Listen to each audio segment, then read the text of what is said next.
«Santísima Virgen de Guadalupe», gritó la viejecita, «van a devorar y hacer pedazos a esta inocente. ¡Qué crueldad de madres de tirar hacia sus hijos! El infierno y los diablos se las han de llevar». Y así exclamando, blandía su palo y procuraba espantar a la jauría, pero tenía miedo de ser derribada y mordida, porque era apenas un poco más fuerte que la criatura.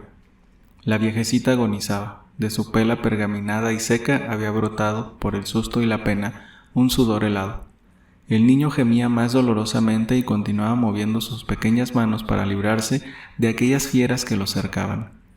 Un momento en que los opilotes se elevaron formando su fantástico círculo, dos de los perros que se levantaron mordidos y sangrientos de la lucha con los otros, en vez de seguir peleando, se lanzaron sobre el niño.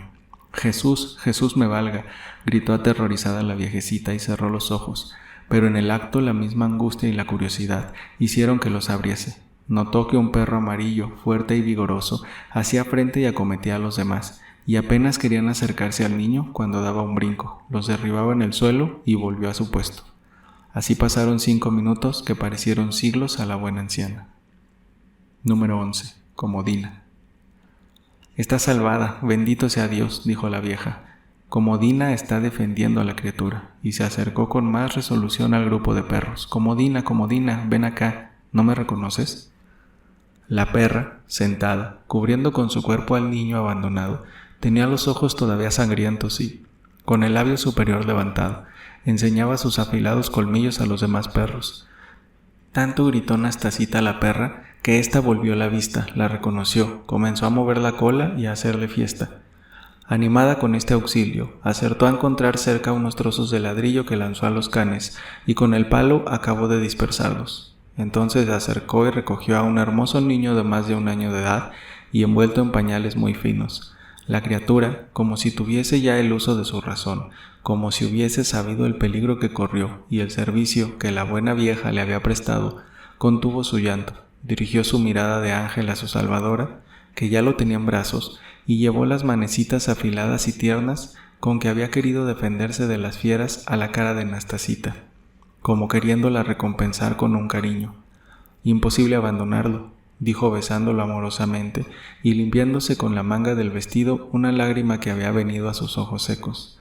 La Comodina, muy contenta, meneaba la cola y miraba a su derredor, buscando todavía enemigos con quienes combatir.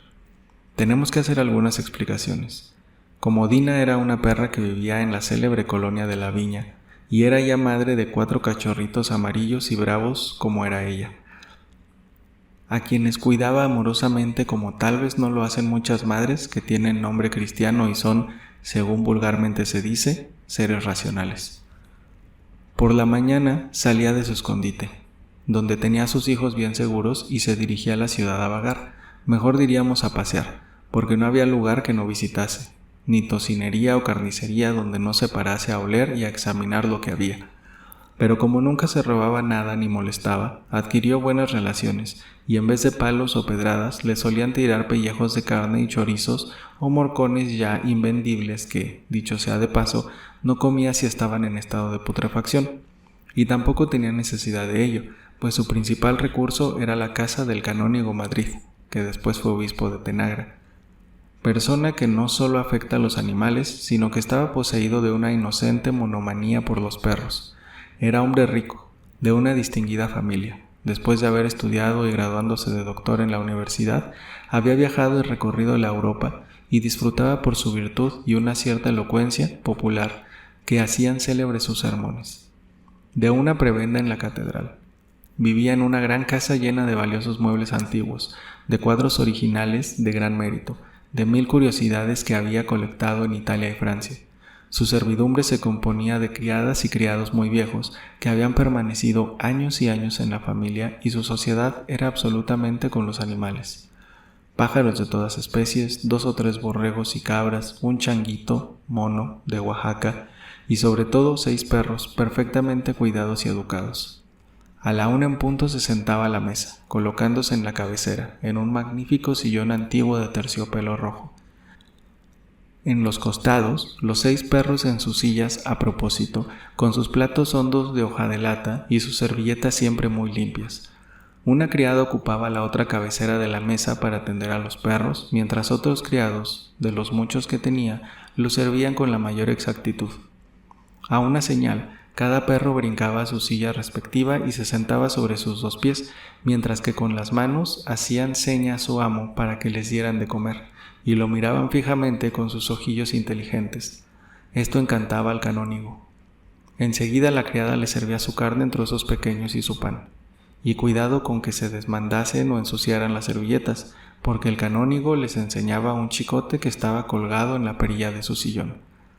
Concluida la comida, tomaba café en el jardín o en alguno de los anchos corredores llenos de macetas y flores, divirtiéndose con los cantos de los pájaros, las muecas y travesuras del mono y los retosos de los perros, hasta las 3 de la tarde, en que montaba en su coche y se dirigía al coro de la catedral. Además, la comida sobrante, y era mucha, se dedicaba a los pobres y a los perros de la calle. La valiente perra que salvó al desgraciado niño asomaba su hocico a la puerta de la casa del canónigo todos los días, cerca de las 2 de la tarde. Olfateaba, recorría con la vista el patio y los corredores y esperaba. No tardaba en bajar el criado, seguido de la cocinera, con unas cazuelas con caldo, garbanzos, arroz, pedazos de carne y huesos. Entonces la perra, poco a poco y meneando la cola, entraba al patio y el viejo portero, haciéndole cariños, la ponía en posesión de su banquete. Luego que acababa, se echaba cosa de 1/4 de hora, se lamía los labios y limpiaba las manos con la lengua, movía la cola y se marchaba, llevándose en la boca un hueso o un trozo de carne para sus hijos. El canónigo, que a veces veía esto, llamaba a la perra, le hacía caricias y le decía: «Eres muy ingrata y muy comodina. Apenas comes cuando te vas. Ya te portarías de otro modo si yo te hubiera educado».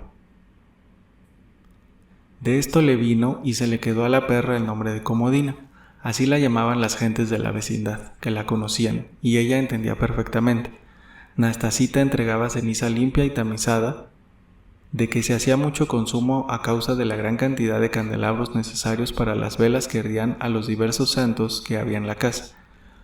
Le daban su bocadito en un plato de loza de Puebla y por lo común se le regalaba en compañía de Comodina, y de aquí la amistad tan íntima entre la viejecita trapera y la perra vagabunda, que fue tan útil y esencial para la salvación de la criatura que la bruja Matiana arrojó a los moladores de la viña. Nastasita, seguida de la perra, enderezó su camino hacia la tolería, y bien que en la carga no fuese muy pesada, llegó fatigada. La criatura no chistaba cuando la destapó y la acostó en un petate, y al mismo tiempo refería brevemente a las molenderas lo que había pasado. Parecía muerta y apenas respiraba, y no era extraño, pues aunque hubiesen mediado pocas horas entre el robo de Matiana y el hallazgo de la trapera, bastaba eso y la emoción por el asalto de los perros. Y obra de Dios fue que no le diese alferecía. Imposible de describir el sentimiento de esas rudas y buenas mujeres que en su idioma mitad español y mitad indio discutían los remedios que deberían hacerse. Una fue a buscar chinguirito a la vinatería de la esquina, otra a la botica, vinagre de los 4 ladrones, otra a pedir a la vecindad hierbas aromáticas, pero la que se había quedado dijo: «Lo que tiene el piltoncle es hambre y frío», y lo tomó en brazos, sacó un pecho grueso y denegrido, le exprimió una poca de leche caliente en la cara y le metió en la boca un pezón negro, gordo y estirado como tapón de una botella de champaña, arrullándolo y estrechándolo brusca y cariñosamente en su seno caliente y húmedo, por donde corrían con el sudor gotas del vapor del nixtamal y de la masa que estaba moliendo. Cabalmente el día antes había ingresado en el lugar de otra en la gran fábrica de tortillas esa nueva molendera que estaba criando a su último hijo. «Y no había pensado en esto», dijo la viejecita trapera. «¿Quién sabe cuántas horas estaría este angelito sin mamar? Prometo, si Dios le da vida, oír de rodillas 4 misas, y esto que mis rodillas ya no me sostienen mucho. ¿Para qué lo salve entonces? Dios lo ha de querer». La perra, en el umbral de la tolería, sentada y con las orejas paradas y como escuchando, miraba con sus ojos inteligentes a la india. La criatura, que en efecto tenía hambre, rechazó al principio el tosco pezón, pero concluyó por chuparlo. Abrió los ojos y sonrió a la madre adoptiva. Todo había pasado ya y para el niño no existía ni el recuerdo del peligro ni el sentimiento del abandono. Las demás indias volvieron con sus medicinas. Se le desnudó, se le dieron friegas de aguardiente y de bálsamo y a poco, acostado en un rincón ahumado de aquel antro, dormía verdaderamente el sueño tranquilo de la inocencia. Comodina se marchó sin que nadie lo advirtiera. En vez de ser una carga y una molestia, fue para la atolería un día de fiesta y de júbilo la llegada del pobre huérfano del muladar. La gente de México es así. La molendera, que ya era madre de 2 muchachos y criaba al tercero, se constituyó en nodriza del recién venido. ¿Qué nombre le pondrían? ¿Estaría bautizado? ¿Quiénes serían sus padres? ¿Por qué lo tirarían en el muladar? Estas y otras cuestiones ocuparon a los habitantes de la atolería, hasta que oyendo la queda en la catedral, consideraron que se habían desvelado, atrancaron su puerta y se durmieron. Nastasita había encontrado en el cuello del niño un cordón con un relicario de plata que instintivamente procuró conservar, por si algún día podía ser de utilidad al huerfanito, en lo que no se equivocó, como veremos más adelante. En la primera ocasión que volvió a la casa del canónigo a entregar la ceniza, contó al portero la extraña historia que ya sabemos. No pasaron 3 semanas sin que el canónigo estuviese enterado del suceso, aumentando por sus criados con milagros añadiduras. Quiso conocer al huerfanito y se dedicó a retener en su casa a la valiente Comodina, que había representado tan importante papel en ese lance que parecía más bien un verdadero milagro. Quizá esta perra, decía el canónigo, que no busca más que sus conveniencias, lo que quería era reservarse al chicuelo para comérselo ella sola, y por eso lo defendió hasta que llegó la viejecita trapera. Pero no es bueno hacer malos juicios de los animales que al fin son criaturas de Dios.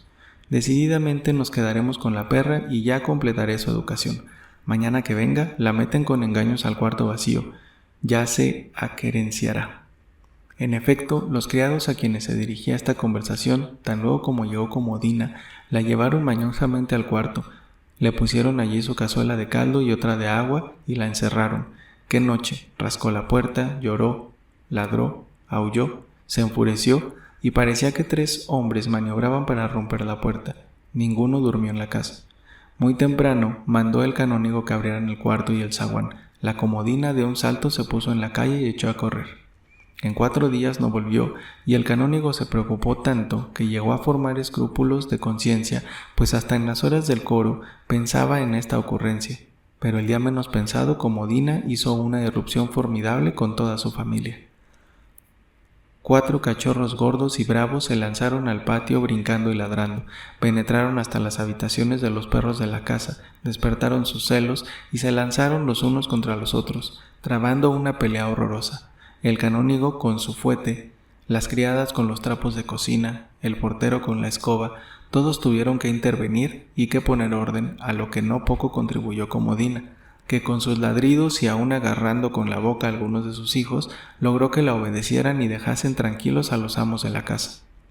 El canónigo rió mucho del lance y por varios días no tuvo otra conversación con los amigos que solían formar su tertulia a primera hora de la noche. Uno de los hijos de Comodina, que tenía una mancha blanca en el pecho de la figura de un corazón, quedó instalado en la casa y los demás regresaron con la madre a su habitación solariega de la viña. La viejecita trapera, un día que hubo aseado bien al huerfanito, lo llevó a la casa del canónigo. Era un muchacho bien amamantado, por la primera nodriza que lo crió, y mucho mejor por la segunda, que era muchacha, fea, greñuda, pero sana, robusta, con unos pechos bronceados, duros y grandes como los de una vaca inglesa y con una leche abundante y espesa, producto de la admirable gramínea que era la base de la alimentación de la gente de la atolería del Callejón de la Condesa. El canónigo quedó sorprendido al examinar al huérfano. Ojos negros y grandes y ya ceñudo, con una mirada fija y extraña para su tiernísima edad, pelo abundante, boca grande, labios gruesos y una naricilla audaz y remangada. Por aquel día se limitó a hacer algunos cariños a la criatura y a dar a la viejecita cualquier cosa, pero así como se preocupó 4 días con la ausencia de Comodina, más de 8 le duró la vacilación en que lo puso semejante visita. Examinó el relicario y concluyó por abrirlo, sospechando que no solo en las novelas sino en la realidad de la vida las criaturas abandonadas tienen o una señal en el cuerpo o una marca en su ropa o un papel atado en la faja. Apretó el conocido muelle del marco y entre las 2 pastillas de cera bendita encontró un papel. Está bautizado. Deberá llamarse Juan Robreño. Su padre es caballero militar, su madre de la primera nobleza de México. Dios lo ayude en su vida. Así decía el papel, que aumentó las dudas y la ansiedad del buen canónigo. ¿Se quedará la criatura en su casa? ¿Lo daría a criar y educar por su cuenta a personas decentes? ¿Qué haría con él? Pues parecía que Dios se lo había enviado. Después de sufrir mucho, se decidió a no cargar con el huérfano. El público y mis amigos, y mis hijas de confesión y mis oyentes en la iglesia me toleran como una excentricidad el que tenga animales y los perros coman en mi mesa. Pero si ven hoy un niño criándose en mi casa y mañana otro, no dirá nada bueno y tendrán razón. Dios no manda eso. Tranquilo con esta resolución, platicó de nuevo con Nastasita, persuadiéndola de que debía entregar al huérfano a la casa de niños expósitos, y aunque no era recién nacido, él se interesaría para que lo recibieran. La viejecita le rogó por todos los santos del cielo que le dejase la criatura, asegurándole que ella y las atoleras lo cuidarían mejor que en la cuna. El canónigo concluyó por proseguir y le asignó una limosna de 8 pesos cada mes. Número 12. El esclavo blanco. El cielo vio abierto la viejecita trapera con el arreglo que hizo el canónigo. Qué poco se necesita para la felicidad de ciertas personas. Desde el momento en que Nastasita se encontró al niño, cambió su vida. Tuvo ya una ocupación, un objeto, un cariño que hiciera latir un poco su arrogado corazón, y recordaba con tristeza y hasta con horror los 11 años que estuvo metida en la negra covacha, esperando que los inquilinos entrasen después de acabado el teatro principal para abrirles la puerta, y el resto del tiempo ociosa, triste, sola, crujida con el frío y la humedad del agujero donde tenía que estar metida por solo mal comer. Los 8 pesos del canónigo constituían un tesoro inagotable, y la instalación en la atolería no fue difícil ni costosa. Con retazos de brin y unos mecates se hicieron 2 hamacas que se fijaron en las paredes de los rincones con unas gruesas alcayatas. Como lujo, un par de petates nuevos de Xochimilco y 2 frazadas ordinarias del Portal de las Flores. Con esto Nastasita y la india Chichigua estaban como en un palacio.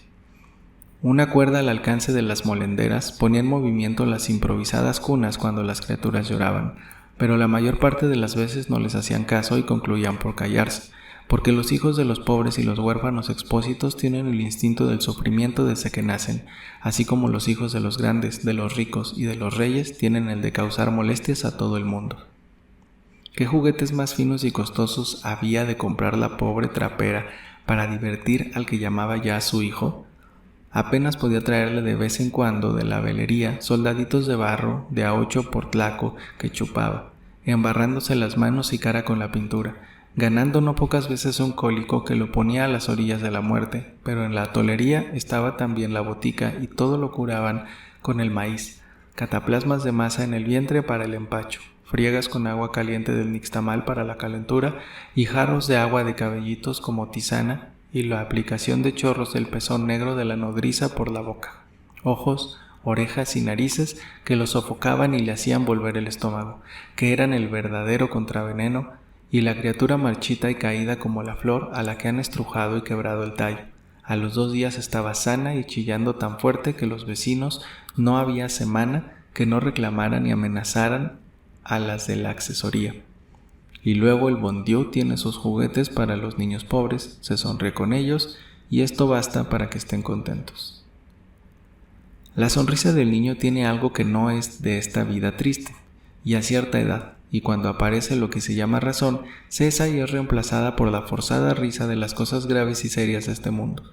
Las arañas incansables en el trabajo y que aprovechan las más insignificantes oportunidades no tardaron en urdir su tela y formar un verdadero pabellón en la maraña de mecates con que aseguraron y formaron el mecanismo y movimiento de la cuna de las 2 criaturas. A ciertas horas, las arañas comenzaban su tarea para reparar los desperfectos que había causado el aire o cualquier accidente del día anterior, y así que afirmaban y reponían perfectamente sus hilos, se dedicaban a la caza de moscas, lo que allí no era nada difícil, y después a divertirse y divertir a las criaturas que eran como sus amigas y compañeras. Tenían su cuerda fuerte, se descolgaban por ellas hasta cerca de la cara de los niños. Apenas estos movían sus manecitas para cogerlas, cuando remontaban rápidamente hasta su nido y allí, meneando sus ojillos salientes y como prendidas en la punta de un hilo, observaban la atolería. Si había muchos marchantes, ruido y tráfago que las pusiese en peligro, se encogían, se reducían a una bolita imperceptible y se ocultaban en lo más negro y espeso de las telarañas. En cuanto se establecía la calma, pasaba una mosca cerca o se paraba en la tela, de un salto prodigioso caían sobre ella, la apretaban con sus antenas el cuello, la amarraban con dobles hilos en menos de un segundo las alas y dejándola prisionera para chuparle la sangre a su hora de almorzar, volvían a formar su cuerda y a descolgarse a la cara y a las manos de los chicos, aventurándose en ocasiones a parárseles por la frente sin pretender su sangre, pues eran menos supersticiosas que la bruja matiana. Este juego se repetía y los dos muchachos, cuando no dormían, estaban callados y entretenidos. Nastasita atribuía esto al apacible carácter de su hijo adoptivo y no sabe que era uno de los juguetes que Dios regala a los niños pobres que viven en las miserables chozas. A ella le había dado también un pedacito de felicidad antes de llegar a la puerta oscura de la otra vida. Día por día el humo del brasero criaba más hollín y ponía más negras las paredes. Las arañas incansables no cesaban de urdir sus telas y formar pabellones no solo sobre las cunas, sino por todas partes, y de aprisionar moscas, y bajo este aspecto era una policía benéfica, pues disminuían las innumerables que volaban alrededor de las bateas y de los metates, y descansaban confiadas en las enmarañadas cabelleras de las molenderas. Las vigas del techo, calcinadas, daban traquidos amenazando desplomarse, y de las hendeduras del pavimento podrido se escapaban vapores mefíticos. En las noches se apagaba el carbón, se cerraba la accesoria y arrimaban los metates y los comales a un lado, y después de una frugal cena compuesta de una gorda untada de chile colorado y picante y un tecomate de pulque, se acostaban en los petates, en sus rincones, la dueña de la tolería, la nodriza y la vieja Nastasita. En la estación del calor, por dos boquetes perforados en lo alto de las puertas, entraba, dizque a refrescar esta habitación cargada de miasmas deletéreos, el aire emponzoñado del inmundo caño del callejón. En los altos vivían los opulentos marqueses de Guardiola. Y sin embargo de estos elementos contrarios a la vida, la viejecita se había repuesto, las atoleras gruesas y fuertes, los muchachos rollizos y sanos, o el clima de México es el mejor del mundo, y parece que es la verdad, o los habitantes de la tolería se habían connaturalizado con la venenosa atmósfera que respiraban. Así fue creciendo Juan Robreño, pues el canónigo había referido a la trapera parte del contenido del papel encontrado en el relicario, duro, tosco, resistente. Una vez se quemó una mano en el comal, muchas veces cayó, ya en el umbral de la puerta, ya en una viga hundida, la cabeza con chichones, el cuerpo con morados y rosaduras, las narices y la boca con sangre y los labios partidos. El cuidado de la viejecita no era bastante, ella tenía sus quehaceres, como por ejemplo asistir al muladar, entregar su ceniza y fierros viejos, aparecerse por la casa del canónigo a cobrar la limosna y pasear a veces con la perra Comodina, a quien quería también mucho, aventurándose con ella algunas ocasiones a los paraditos de Belén. La india nodriza le daba su buena leche y en lo demás no le hacía caso. Si se caía, lo dejaba en el suelo gritando de dolor, y ella seguía moliendo o tortillando. Ya más grande, con su calzoncito y su camisa de manta mugrosa, se le veía en la puerta de la tolería o junto al caño. Algunos marchantes brutos solían darle un puntapié para quitarlo de la entrada, donde estorbaba. El muchacho, mitad español y mitad azteca, les decía mil insolencias y les echaba agua del caño. Las criadas, por el contrario, solían darle un chabacano o un puñito de moras o chapulines. Entonces los acompañaba a la casa, llevándoles la canasta del recaudo o el manojo de velas.